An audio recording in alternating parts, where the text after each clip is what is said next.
여러분 세계적으로 많이 알려진 학자 가운데 경제학자죠. 아담 스미스라는 분이 있습니다. 근데 이분이 책을 한 권을 썼죠. 무슨 책이냐면 바로 이 국부론이라는 책입니다. 우리가 이제 학교 다닐 때도 다 배웠던 그런 내용인데요.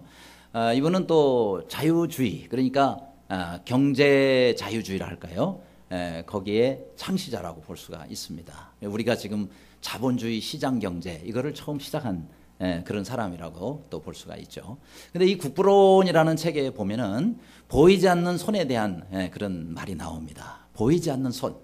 이게 뭐냐면 우리가 보통 이렇게 경제 활동 하다 보면 이 보이지 않는 손이 작용해 가지고 모든 이런 시장이나 물가들이 이렇게 다 적정선을 유지한다는 겁니다. 예를 들어서 우리나라 사람들은 늘 이제 김치를 많이 먹으니까 배추 값에 민감하잖아요.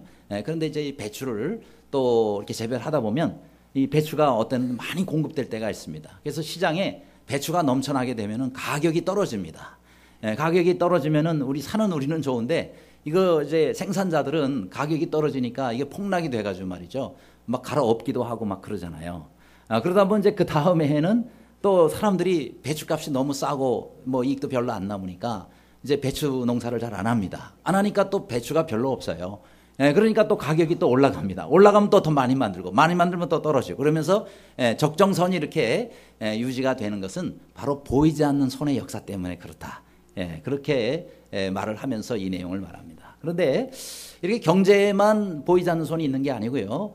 우리의 모든 일상생활의 삶, 또 특별히 우리 믿는 사람들에게는 보이지 않는 손의 역사가 있다 하는 거예요. 그것이 바로 뭡니까? 바로 하나님의 손입니다.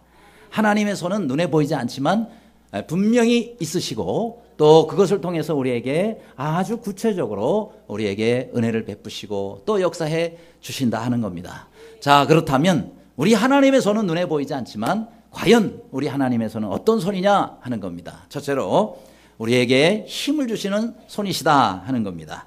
에스라 7장 28절에 내 하나님 여호와의 손이 내 위에 있으므로 내가 힘을 얻어 이스라엘 중에 우두머리를 모아 나와 함께 올라오게 하였노라 라고 말씀하고 있습니다. 자, 여기에 여호와의 손, 하나님의 손이 나오고 있는데요. 이 손이 어디 있다고요? 내 위에 있어, 이렇게 말씀하고 있습니다. 내 위에 있는 하나님의 손 때문에 내가 힘을 얻었다 라고 말씀하고 있는 겁니다. 이런 손이 여러분 모두에게도 날마다 순간마다 임하실 수 있기를 간절히 바랍니다. 그런데 이렇게 하나님의 손의 역사가 어떤 역사였느냐, 특별히 이 에스라에게 내 위에 손이 있다 그랬는데 그 손이 어떻게 해서 이 에스라에게 힘을 주었느냐 하는 겁니다. 그것은 바로 그 당시에 이 에스라가 또 포로로 잡혀갔을 때 소속되어 있는 나라가 페르시아, 성경에는 바사라고 나오죠. 그 나라의 이제 왕으로부터 이런 은혜를 입은 겁니다. 그 왕의 이름이 바로 아닥사스다 왕이었단 말이죠. 근데 이 아닥사스다 왕이 이 에스라가 참 물론 포로 출신이지만은 아주 인재 중에 인재였던 것 같아요. 그래서 이 에스라에게 참 많은 그런 혜택과 특권과 은혜를 베풀어 주었습니다. 성경 6절에 보면은 에스라가 원하는 것은 무엇이든지 주었다. 또 에스라가 원하는 사람이라면 누구든지 보내주었다. 그뿐만이 아니라 또 성경에 보니까 이 왕에게는 내탕고라는 게 있거든요. 궁중 창고입니다. 왕의 창고에. 거기는 세상에 값진 것들과 진귀한 것들은 다 있는데 거기서 하나님의 전을 위해서 쓸 거라면 뭐든지 가져가도 좋다라고 이렇게 또 허락을 했어요. 또 특별히 하나님의 성전에 들어가서 많은 사람들이 봉사를 하게 되는데 하나님의 성전에서 일하는 사람은 하나님을 섬기는데 뭔 세금이 필요하냐. 그래서 아예 세금도 면제를 시켜주는 그런 여러 가지 혜택을 베풀었단 말이죠. 그런데 물론 겉으로 볼 때는 참 에스라가 얼마나 이 아닥사스다 왕 앞에서 인정을 받았으면 그가 다시 자기네 나라로 돌아가서 성전을 지어서 하나님을 섬기겠다 그러는데 보내주는 것도 감사한데 거기다가 이런 것들을 다 주느냐 이 말이에요. 이거는 아무리 생각해도 이거는 내가 잘나서 무슨 내가 능력이 있어서 그게 아니고 온전히 이건 하나님의 은혜다. 하나부터 열까지 하나님의 은혜가 아닌 게 없다. 그래서 이 에스라가 27, 28절에서 하나님을 송축하리로다. 그러면서 하나님을 찬송하는 장면이 나옵니다. 그래서 하나님께서 특별히 하나님의 성전에 대한 뜻을 두시고 그렇게 해서 이 아닥사스다 왕과 또 방백들과 또 모든 거기에 보좌관들 다 합해가지고 이 사람들이 한 마음으로 에스라를 돕도록 그렇게 해준 것은 그것은 다름 아닌 하나님의 은혜였다라는 사실입니다. 그래서 우리는 하나님의 물론 손을 눈으로 볼 수는 없어요. 그러나 분명하게 하나님은 살아계시므로 하나님의 손의 역사가 우리와 함께 하신다는 사실을 믿으시기를 바랍니다. 1964년도에 영국에서 어린이 미술대회가 열렸답니다. 그런데 그때에 8살 된 여자아이 줄리아라는 아이가 거기에 이제 참가를 해가지고 그림을 그렸어요. 근데 얘가 최우수상을 받아요. 근데 최우수상을 받는 이 그림 제목이 뭐냐? 하나님의 손. 제목이 하나님의 손이에요. 그래서 그림이 어떤 내용이냐면 두 아이가 이게 들판을 걸어가는데 하나님의 손이 이렇게 내려가가지고 위에서 이 아이들을 따라가면서 돕는 그런 장면을 이 줄리아가 그린 거예요. 그래서 이 그림이 최우상을 받았는데 심사평이 그겁니다. 야, 정말 이건 사실이다. 왜냐하면은 이 하나님을 믿는 자녀들이 이동을 할 때는 하나님의 손이 항상 따라가는데 보통 사람들의 눈에 보이지 않는데 이 아이는 믿음이 좋아가지고 그런 하나님의 손을 보고 그림에까지 그렸다. 그래서 이 아이의 놀라운 신앙과 그림을 보고 그리고 이 작품을 그렇게 좋은 상을 주었다 하는 겁니다. 그런데 여러분 이 아이만 이렇게 하나님의 손을 볼 수 있는 겁니까? 아닙니다. 사실 우리 모든 믿음의 사람들은 우리의 믿음의 눈으로 하나님께서 나와 함께 하시는 그 손을 볼 수가 있습니다. 아무쪼록 우리의 눈을 들어서 나와 함께 하시는 하나님의 손을 늘 보시면서 그 도움 가운데서 사시는 여러분들이 되시기를 간절히 바랍니다. 또한 두 번째로 우리 하나님의 손은 어떤 손이냐? 능력의 손이라고 말씀하고 있습니다. 시편 118편 16절 다 같이 읽겠습니다. 시작. 여호와의 오른손이 높이 들렸으며 여호와의 오른손이 권능을 베푸시는도다. 아멘. 또 여기 7장 9절에도 보면 하나님의 선한 손에 도우심을 입어 다섯째 달 초하루에 예루살렘에 이르니라 이렇게 말씀하고 있습니다. 예. 우리 하나님의 손은 여기에 오른손의 권능이라고 말씀하고 있습니다. 따라서 우리 하나님의 손은 권능과 능력의 손이라는 것입니다. 특별히 여기에 오른손이라고 표현하고 있어요. 아니 하나님이 우리처럼 오른손 왼손이 있어서 이 오른손이 왼손보다 조금 더 힘이 있으시고 능력이 있으신 그런 것은 아니죠. 우리 사람으로 비유를 해서 생각한 겁니다. 그래야 우리가 이해가 잘 가니까. 그래서 하나님의 오른손에 그 권능으로 우리를 도우셨도다 이렇게 표현을 한 것인데, 자 그렇다면 하나님의 이 권능의 손, 이 권능의 손이 우리와 함께 하시면 어떤 우리에게 은혜가 있습니까? 우리가 대적과 함께 싸울 때에 또 전쟁 가운데서 우리가 싸울 때에 하나님께서 하나님의 권능의 손으로 역사해 주시면 그 모든 전쟁에서 우리가 승리할 수 있다는 그런 능력의 손인 것입니다. 따라서 여러분 우리가 하나님의 손을 의지하면 어떤 전쟁에서도 능히 이길 수가 있겠습니다. 사람의 손도 능력이 있는데 사람의 무기도 능력이 있는데 어찌 하물며 우리 하나님의 손이 능력이 없겠습니까? 하나님의 손을 한 번만 들어주시면은 우리는 어떤 전쟁에서도 이길 수 있는 것입니다. 그래서 시편 74편에도 주여 어찌하여 주의 손 주의 오른손을 거두시나이까 주의 품에서 손을 빼내시어 그들을 멸하시옵소서라고 기도하고 있는 거죠. 여러분 하나님 품에 있는 이 손을 한 번만 빼시기만 하면 우리 앞에 있던 어떤 대적들도 하나님의 손을 들어 그들을 멸절시킬 수 있는 능력의 손, 그 능력의 손을 붙잡고 의지하시기를 간절히 바랍니다. 한 번은 한경직 목사님, 여러분 영락교회를 세우셨던 그 한경직 목사님 잘 아시죠? 이 한경직 목사님 지금 물론 돌아가셨지만 이분이 저 신의주에서 목회를 하실 때의 일입니다. 목회가 너무 힘들어서 한 번은 그냥 방바닥에 이러고 그냥 누워 계셨대. 너무 힘드니까. 그런데 눕다가 잠깐 잠이 드셨대요. 잠이 드는데 꿈속에 꿈을 꾸는데 큰 손이 나타나는 거예요. 그런 손이 나타나가지고 이 목사님을 손을 딱 잡아주시는 거예요. 이야, 얼마나 힘이 되겠습니까? 너무 힘들어서 손들 힘도 없는데 하나님의 큰 손이 나타나가지고 얼마나 힘드냐 하면서 손을 잡아주실 때 얼마나 크냐. 그래서 그 손을 자꾸 벌떡 일어났다는 거예요. 그러고 난데 이제 꿈에 깨가지고 야, 하나님께서 도대체 뭘 보여주시려고 꿈속에 그 큰 손을 보여주셨는가. 그러고는 성경책을 딱 펼치는데 성경에 딱 오늘 이 본문의 말씀이 나오더래요. 그래서 이 에스라의 말씀처럼 하나님의 선한 손에 도우심을 입어 다섯째 달 초하루에 예루살렘에 이르니라. 이 말씀이 눈에 탁 들어오더라는 거예요. 그래서 나의 이 목회 여정이 긴 여정이 될 수 있겠지만은 하나님의 선한 손에 도우심을 입어 내가 목회를 하게 되면 얼마든지 감당할 수 있지 않겠는가. 그래서 그때부터 늘 하나님의 손을 붙잡고 하나님의 손을 의지하고 목회를 은혜 가운데 잘 감당할 수 있었답니다. 그래요. 여러분, 우리 하나님의 손은 선한 손입니다. 그 선한 손에 도우심을 우리도 매일매일 입어야 되지 않겠습니까? 그 은혜의 손 날마다 의지하시는 우리 모두가 되시기를 간절히 바랍니다. 오늘도 이 본문에 에스라 같은 경우도 하나님의 선한 손의 도우심이 절대적으로 필요했어요. 여러분, 이 에스라 전체 성경에 보면 하나님의 손이라는 내용이 유달리 다른 성경에 비해서 많이 나오고 있습니다. 아주 여기에 집중이 있어요. 그러면 어떤 상황 가운데서 하나님의 선한 손의 도우심을 입었나요? 우선 이 에스라는 인원을 장정만 1700명이었는데 여자와 당시 어린아이까지 합쳐서 다 합치면 약 9,000명 정도 된다고 학자들은 보고 있어요. 그럼 9,000명 되는 인원을 이끌고 그리고는 이 페르시아에서 그 다음에 예루살렘으로 돌아갑니다. 그 거리가 1,400km 정도나 돼요.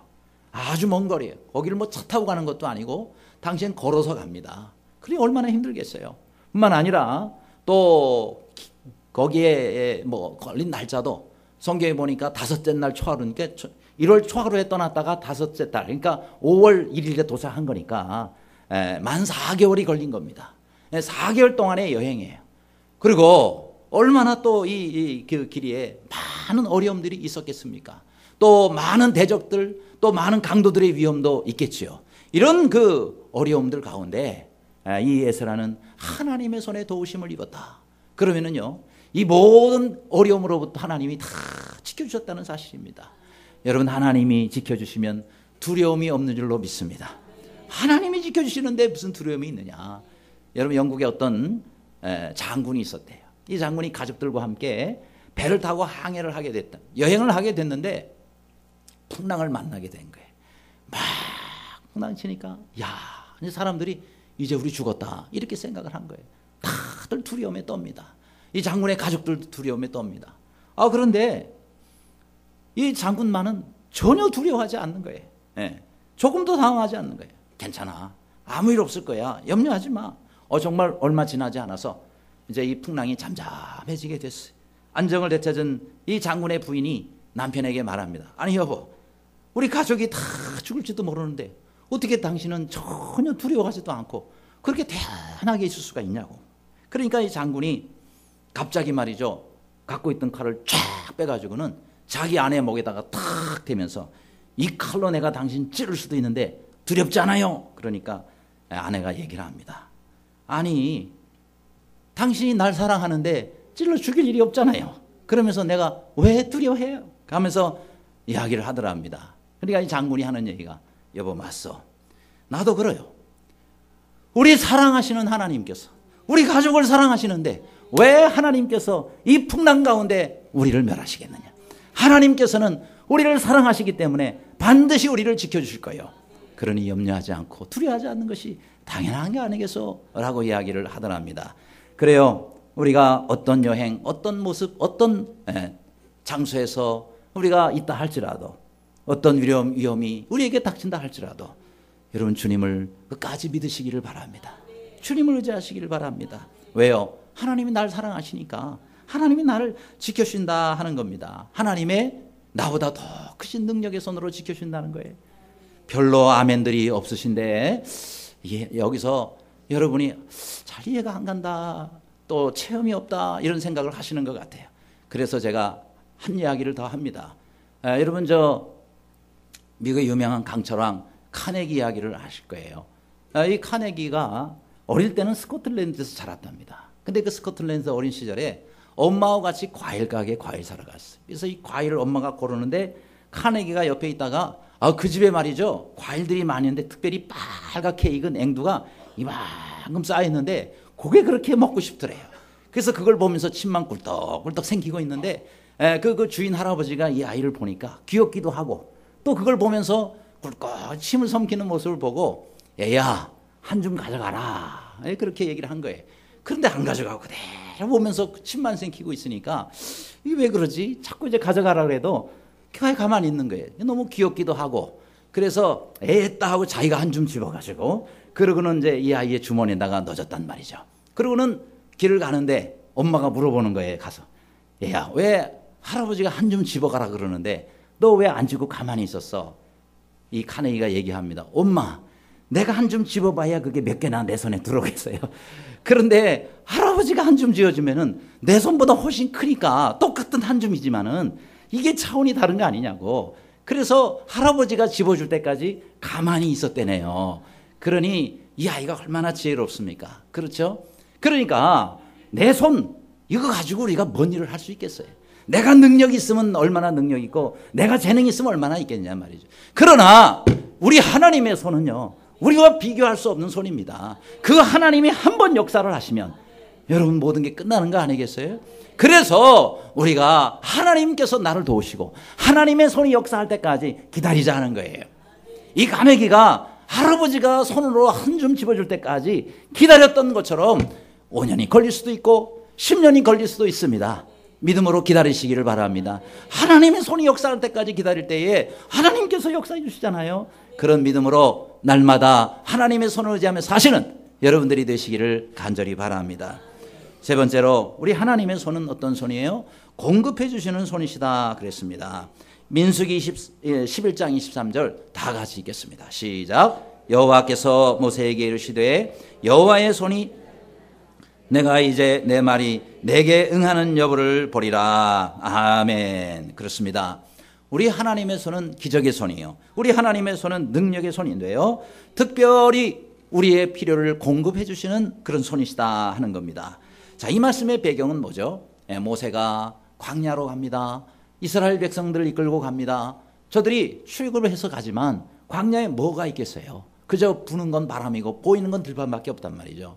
그러니 정말 이들이 아침에 일어나면 물론 하나님께서 만나로 먹여주시지만은 그러나 애굽 생각이 나는 거예요. 그때는 힘들었지만 그래도 또 어떤 때는 고기도 먹여주고 이런 고기 저런 고기 먹어봤는데 광야는 도대체가 이 고기라고는 눈에 보이는 게 없으니 말이죠.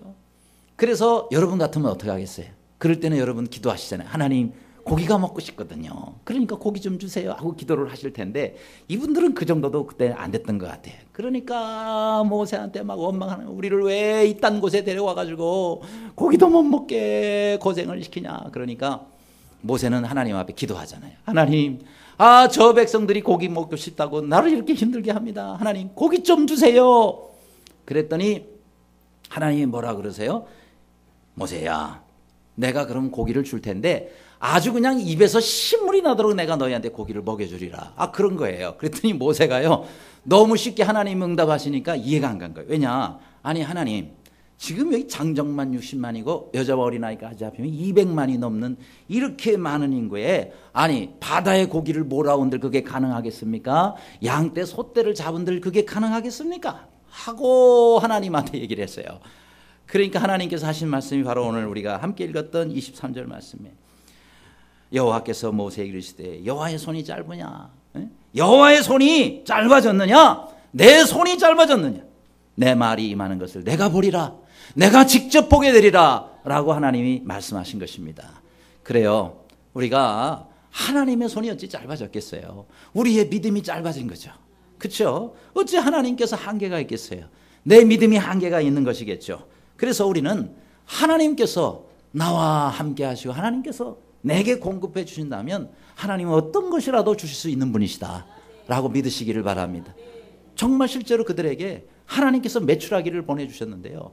아무튼 세계에 있는 메추라기를 다 모아놓으셨는지 그 광야에 말이죠. 전부 1m 이상 메추라기를 깔려가지고 정말 입에 신물이 나도록 그렇게 고기를 하나님께서 먹여주신 것은 사람의 생각과 사람의 한계를 초월하시는 공급하시는 하나님의 역사라는 사실을 믿으시기 바랍니다. 여러분 욥기에 보면 참 재밌는 표현이 나와요. 욥기 38장에 보면은 까마귀 새끼가 하나님을 향하여 부르짖으며 먹을 것이 없어서 허우적거릴 때에 그것을 위하여 먹이를 마련하시는 이가 누구냐라고 말씀하고 있습니다. 여러분, 까마귀 새끼가 어떻게 울을까요? 아마도 모르긴 모르지만은 까까하고 울 거예요. 큰 까마귀는, 어미 까마귀는 좀 더 크게 울 것이고, 조그만 까마귀는 아마 조그맣게 까까 그러겠죠. 그죠? 줄여서 깨깨 갈지도 모르겠고. 그런데 그 까마귀의 울음소리, 새끼의 울음소리를 하나님이 들으시고 하나님을 향하여 부르짖는다 라고 표현을 하고 있단 말이죠. 그러니 우리 하나님께서는 까마귀 새끼의 그 조그마한 목소리에 부르짖는 소리도 다 들으시는 하나님이라는 사실입니다. 그 까마귀가 먹을 게 없어서 허우적거릴 때에 그 새끼를 위해서 먹을 걸 마련해 주는 사람. 여기서 마련이란 말은요, 이 그 번역 성경에 보면 먹이를 공급해 주시는 거라고 표현하고 있어요. 그 먹이를 공급해 주시는 분이 누구냐? 바로 하나님이시라는. 어떤 사람은 아이고 까마귀 새끼한테 누가 먹이를 갖다 줘요? 그 까마귀 어미가 물어다가 갖다 주는 거지. 그 하나는 알고 둘을 모르는 소리죠. 그 까마귀 어미에게 먹을 걸 공급해 주시는 분이 누구신데요? 바로 하나님이시란 말이죠. 그러니까 우리가 눈에 지금 보이는 것만 봐서는 안 되고 그 뒤에서 역사하시는 하나님을 볼 수 있을 때, 아하, 우리 하나님이 이런 하나님이시구나, 이런 믿음을 우리가 가질 수가 있는 겁니다. 자, 그러면 까마귀 새끼도 이렇게 하나님께서 먹이시고 입히시거든. 하물며 하나님의 백성, 하나님의 자연 우리는 하나님이 얼마나 더 먹이시고 얼마나 더 입혀주시며 얼마나 더 좋은 것을 공급해 주시겠느냐 하는 거예요. 이거를 아는 것이 믿음이에요. 뭐 믿음이 그렇게 어렵고 복잡한 게 아닙니다.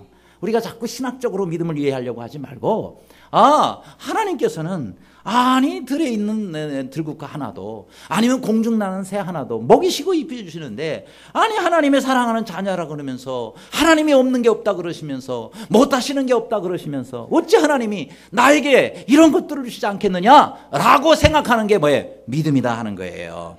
그런 믿음을 가지시기를 바랍니다. 그래요. 여러분, 사람이 좋아하는 것 가운데, 뭐 게임 같은 것 가운데 번지 점프를 하고 있어요. 번지 점프 뭐죠? 높은 몇십 메타 혹은 몇백 메타 꼭대기에 올라가가지고 밑으로 그냥 확 뛰어내리는 거예요. 야, 그거 참 재미있을 것 같아요. 그죠? 그런데 저 사람들이 저렇게 뛰어내릴 수 있는 건 뭐죠? 그 번지 점프에 매달린 자기 몸을 묶고 있는 줄 때문에 뛰어내리는 겁니다. 그게 없으면 미친 사람이죠. 그렇죠? 거기서 뛰어내리면 자살행위 아니겠어요? 근데 사람들이 왜 좋다고 뛰어내리냐 말이에요. 저 줄 때문에 그래요. 여러분, 번지 점프에 번지라는 말이 무슨 뜻인지 아세요? 그 무슨 뜻인지 아세요? 번지라는 말은요, 사람 몸에 묶어가지고 그렇게 해가지고 뛰어내릴 때에 충격 때문에 사람이 다치지 않도록 이렇게 신축성이 있는 줄, 그 줄을 번지라 그런대요. 그러니까 이 신축성이 없다, 고무줄처럼 신축성이 없다 그러면 어떻게 되겠어요? 뛰어내리긴 뛰어내리는데 나중에 줄이요 이렇게 신축성이 없으면은 이 허리가 뭐 정말 부러져 나가든지 다리가 부러지든지 그렇게 될 거예요. 그렇죠? 그러니까 고무줄처럼 돼 있어 가지고 이게 내려갔다가 충격을 주지 않고 부드럽게 다시 올라갔다 내려갔다. 그렇죠? 요게 바로 요 줄 이름을 번지라 그래요. 번지. 그런데 이게 어디서 처음에 시작됐느냐면 태평양 가운데서도 이 남쪽 부분에 보면 섬들이 많이 있습니다. 그 섬들 가운데 어느 섬에서 이걸 전통 행사로 늘 이렇게 했다는 거예요. 수백 년 전부터. 그래서 거기에 사는 원주민들은요, 높이 솟은 야자수 있잖아요. 그 야자수 꼭대기에 올라가 가지고 다리에다가 여러 가지 그 정글에서 나오는 그런 그 줄들을 다 이렇게 감아 가지고 말이죠.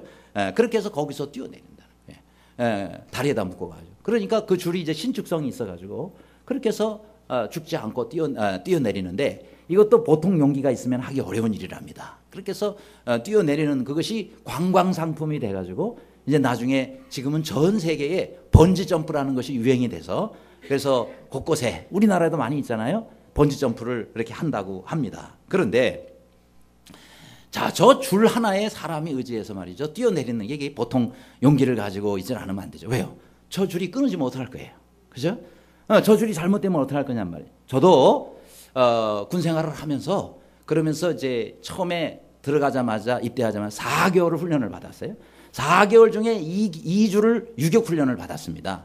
근데 그 유격 훈련을 받을 때에 어떤 코스가 있었느냐면은 암벽 훈련이라는 게 있는 거예요. 근데 이 암벽이 정말 깎아지른 듯한 암벽인데 거의 한 뭐 90도 가까이 한 80도 정도 될까요? 그렇게 암벽들이 있다가 그 다음에 이게 밑에 내려오면은 그나마도 없어요. 그래 거기서는 어떻게 보면 줄 하나 의지하고 뛰어내려야 되는 거예요. 근데 그거 하기 전부터 교관들이 교육을 할 때 무슨 얘기를 하냐면은 이거 지금 여기서 우리 선배들이 하다가 어떤 사람은 죽었대요. 떨어져가지고. 또 어떤 사람은 허리가 부러졌고 어떤 사람은 다리가 부러졌고 뭐 그런 얘기들을 쭉 하는 거예요. 그거 어떡하라는 얘기예요. 이거. 그래서 야, 이거 군대 훈련 와가지고 내가 또 어디도 부러져가지고 나가는 거 아니야? 이런 생각이 드는데 제가 어쨌든 줄 하나를 딱 잡고 그걸 가르쳐 준 대로 하는 거예요. 근데 제가 언제 그걸 하는 거를 보기를 했습니까? 언제 한번 그것을 제가 경험을 해봤습니까? 훈련을 했습니까? 생전 처음 보는데 말 한마디 듣고 이제 그 기술을 그리고 저도 내려가면서 해야 되는 거예요. 이거 놓쳤다 그러면 죽는 거고. 그 다음에 이제 제일 어려운 게 마지막 코스예요.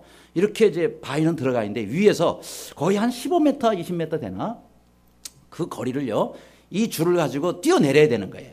물론 앞을 보고 하면 안 되고 이제 뒤를 보고 바위를 향해서 보고 그러고는 줄을 풀어야 돼요. 점프를 할 때. 풀면은 몸이 쭉 줄이 이제 줄을 놓으니까 쭉 풀어져 가지고 밑으로 떨어집니다. 그래서 거의 한 1, 2m 정도 오면은 이거를 탁 잡아줘야 돼요. 탁 잡아주면은 그때 이제 더 이상 떨어지지 않고 고정이 되면서 사뿐하게 그 바위에 딱 내려앉는 그 기술입니다. 그런데 이거를 해야 되는데 거기서 많이 다친다는 거예요. 주여, 얼마나 또 기도를 많이 했겠습니까? 그래서 줄을 탁 잡고 착 뛰어내리면서 풀었어요. 풀어가지고 착 내리면서 착 잡으니까 정말 가르쳐준 대로 어느 정도 몸이 딱 고정이 되면서 더 이상 떨어지지 않고 그리고 사뿐히 바위에 내려앉을 수가 있습니다. 제가 그런 생각을 했죠. 야, 내가 이 암벽 타는데 은사가 있나? 정말 아주 그 점수를 잘 맞았어요. 그러면서 제가 한 생각이 뭐냐면, 야, 사람 목숨이 줄 하나에 달려 있구나.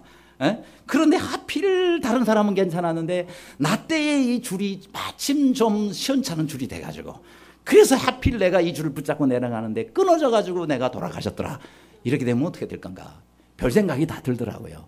그러니까 사람이 줄 하나에 의지한다는 것 자체가 참 이게 용기가 있지 않으면 안 되겠더라고요. 그런데 오늘 여기 번지점프에도 똑같은 거 아니겠습니까? 줄 하나 의지하고 수십 미터 수백 미터에서 뛰어내리는 건데 그러면 우리 하나님께서 이 줄 하나만 못 하시냐 이거예요. 그렇죠? 우리는 줄 하나 의지하고 내 생명까지 맡기고 저렇게도 뛰어내리는데 우리는 하나님을 의지하고 내가 어떻게 하나님께 헌신하고 나 자신을 드리는가 라고 생각을 해보면 저 줄은 그래도 눈이라도 보이잖아요. 우리 하나님은 안 보이시기 때문에 이건 전적으로 믿음이 있어야지만 우리가 하나님께 내 자신을 맡기고 헌신할 수 있다 하는 것입니다. 그래요. 우리가 하나님을 의지하지 않으면 단 한 걸음도 믿음으로 나아갈 수가 없습니다. 우리 하나님 눈에 보이는 그런 줄보다도 못하고 눈에 보이는 돈보다도 못하냐는 말이죠. 예? 우리 하나님 얼마나 참 자존심 상하겠어요. 아니 아무개야, 내가 저 줄 하나만 못하고 내가 돈보다도 못하냐? 너는 어찌 돈은 의지하고 줄은 의지하면서 나는 의지하지 못하느냐? 라고 하시는 주님의 말씀을 우리가 들을 수 있으면 좋겠습니다. 마태복음 6장 33절에 이렇게 말씀하고 있잖아요. 너희는 먼저 그의 나라와 그의 의를 구하라. 그리하면 이 모든 것을 너희에게 더하시리라. 주님이 말씀하셨잖아요. 이 모든 것이 뭐예요? 그 앞에 말씀하고 있습니다. 무엇을 먹을까? 무엇을 마실까? 무엇을 입을까? 염려하지 마라. 이거는 세상 백성, 하나님을 알지 못하는 사람들이 하는 짓이요. 너희가 나를 믿고 나를 의지한다 그러면은 너희는 이거 염려할 것이 없다.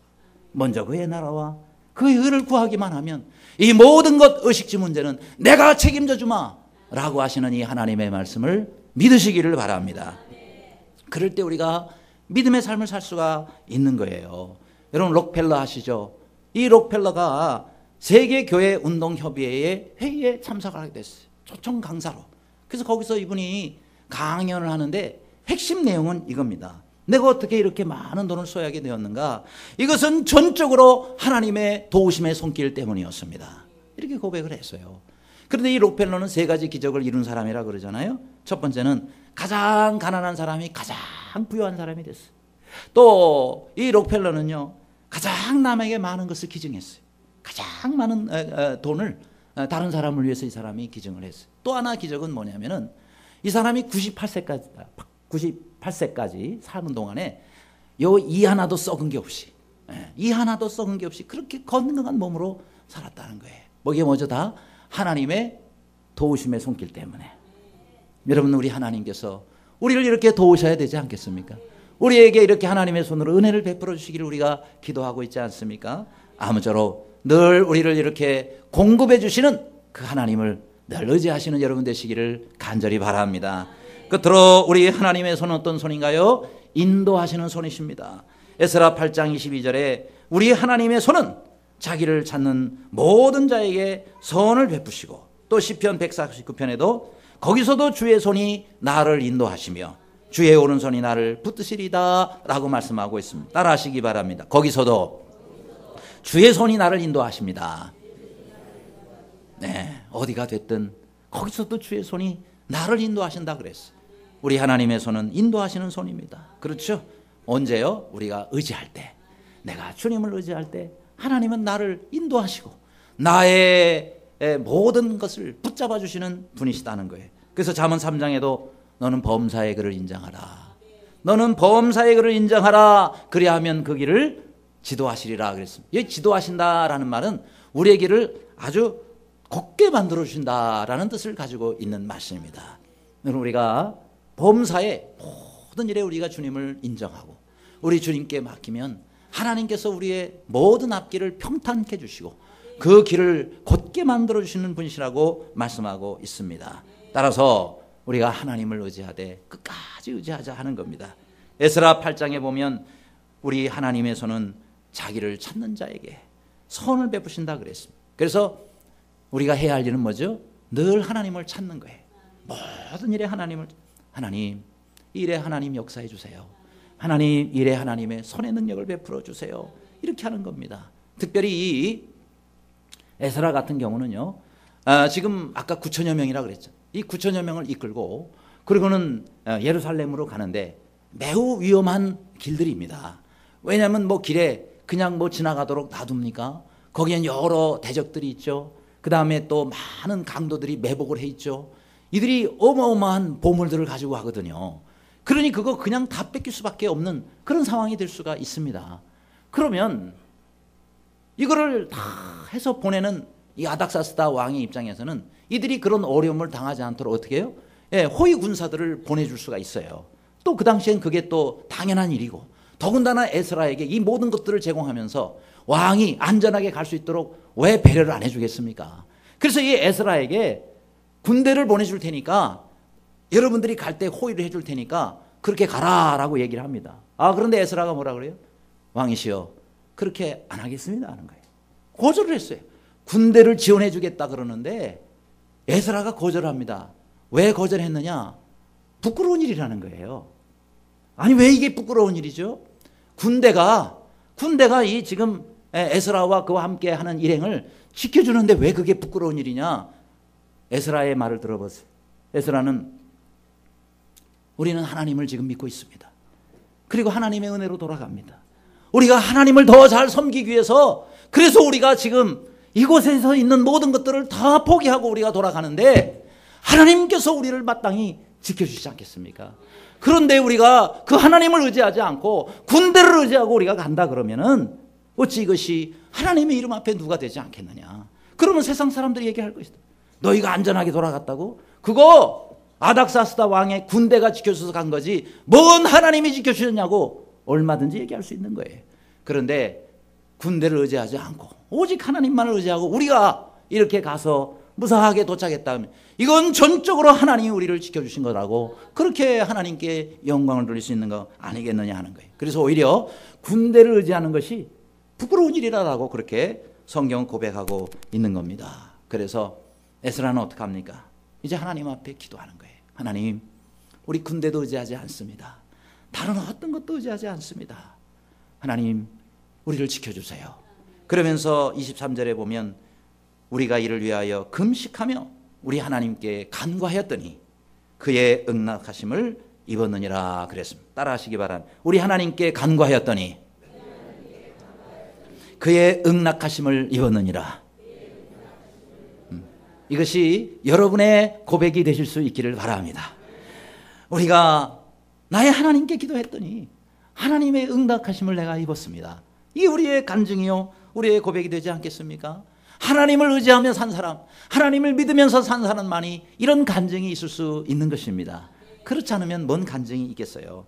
그런데 여기에도 31절에 결론이 나옵니다. 31절에 하나님의 손이 우리를 도우사 대적과 길에 매복한 자의 손에서 건지신지라 그랬습니다. 하나님이 그런 대적들과 또 매복한 강도들의 손에서 우리를 건져주셨다라고 말씀하고 있는 겁니다.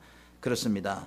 이런 모든 위기와 어려움 가운데서 하나님은 그들을 지켜주신 겁니다.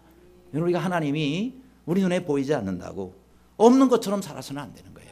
또 하나님이 내 눈에 보이지 않는다고 하나님이 안 계신 것처럼 우리가 신앙생활에서도 안 된다 하는 겁니다. 어떤 도둑이 있었어요.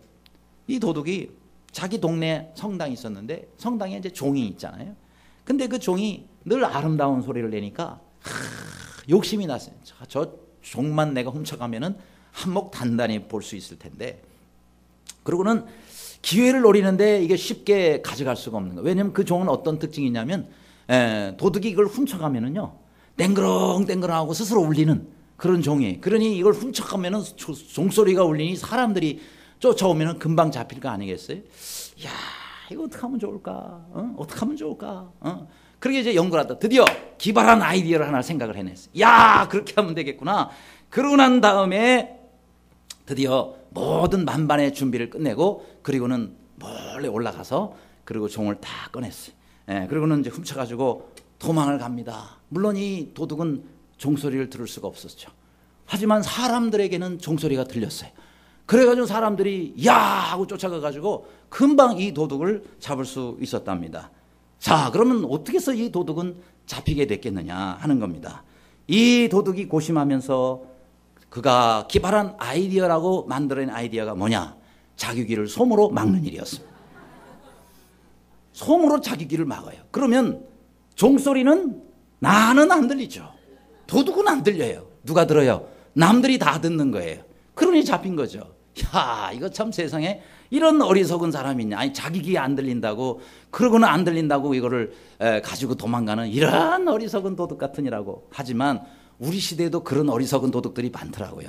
어떤 도둑은요, 얼마 전에 있었던 일인데 남의 집에 가가지고 훔치는 것들을 가지고 전부 자기가 스마트폰으로 동영상을 다 찍어놨어요. 자기가 훔치는 거를. 그래가지고 붙잡혀가지고요. 그래서 자기가 뭐 말을 했어요. 자기 안에다가 다 담아놓은 건데 남의 집에 훔친 거를 다 사진 찍어놔, 동영상을 찍어놔. 그래가지고 더 큰 죄로 걸리게 됐어요. 그러니 이런 어리석은 도둑들도 오늘날 살고 있더라 하는 겁니다. 아니, 손으로 해를 가린다고 해가 없는 거냐 말이죠. 내 눈에 안 보일 뿐이지. 어리석은 사람 아니에요? 근데 우리가 이렇게 신앙생활 할 수가 있다는 거죠. 내 눈에 안 보인다고 하나님이 안 계시냐 말이죠. 내가 모른다고 하나님은 안 계시는 거냐 말이죠. 우리가 잘 알아야 돼요. 내가 안 보인다고 하나님 안 계시는 거 아니에요. 이 세상에 눈에 보이지 않는 건 얼마든지 있습니다. 눈에 안 보이는 것들이 얼마나 많은지 몰라요. 내가 안 보이니까 없는 거예요? 아니죠. 내가 안 보인다고 없는 게 아니라 하나님 계심에도 불구하고 내가 안 보이기 때문에, 내가 믿음이 없어 안 보이기 때문에 하나님이 안 보이니까 없는 것처럼 생각할 수가 있다는 겁니다. 왜 하나님 믿으면서 점쟁이 집은 왜 갑니까? 왜 하나님께서 나의 앞길 미래를 책임져 주실 수 있다는 사실을, 그 말씀은 못 믿고 점쟁이 말은 신뢰하고 맞아요, 내가 그렇게 될 것 같은데 부적 하나 써주세요, 이런 짓을 하고 있냐 말이죠. 이거 하나님 앞에 얼마나 큰 죄인지 모릅니다. 전도서 9장 1절에 의인들이나 지혜자들이나 그의 행위나 모두 다 하나님의 손에 있으니 사랑을 받을든지 미움을 받을든지 사람이 알지 못하는 것은 모두 그의 미래에 관한 일들입니다. 여러분, 우리는 1분 후에 앞일을 할 수 없고 5년 10년 후에 앞일을 알 수가 없어요. 그러나 우리의 모든 미래는 어디 있다고요? 하나님 손에 달려있다는 사실입니다. 믿으시기를 바랍니다. 그러니 우리가 모르더라도 하나님은 아시니까, 내 미래가 하나님 손에 달려있으니까, 내 자녀들이 하나님 손에 달려있고 우리 직장, 우리 나라의 미래와 장래가 하나님 손에 달려있으니까 하나님께 믿자, 하나님께 의지하자, 하나님께 맡기자. 그러면서 늘 믿음 가지고 하나님께 모든 것을 다 맡기시기를 바랍니다. 내가 관리하는 게 낫겠어요? 하나님이 관리하시는 게 낫겠어요? 내가 책임지는 게 낫겠어요? 하나님 책임져 주시는 게 낫겠어요? 하나님께 모든 것을 맡기고 하나님의 손을 의지하시고 도우시는 하나님을 늘 체험하면서 하시는 모두가 되시기를 주님의 이름으로 축원합니다.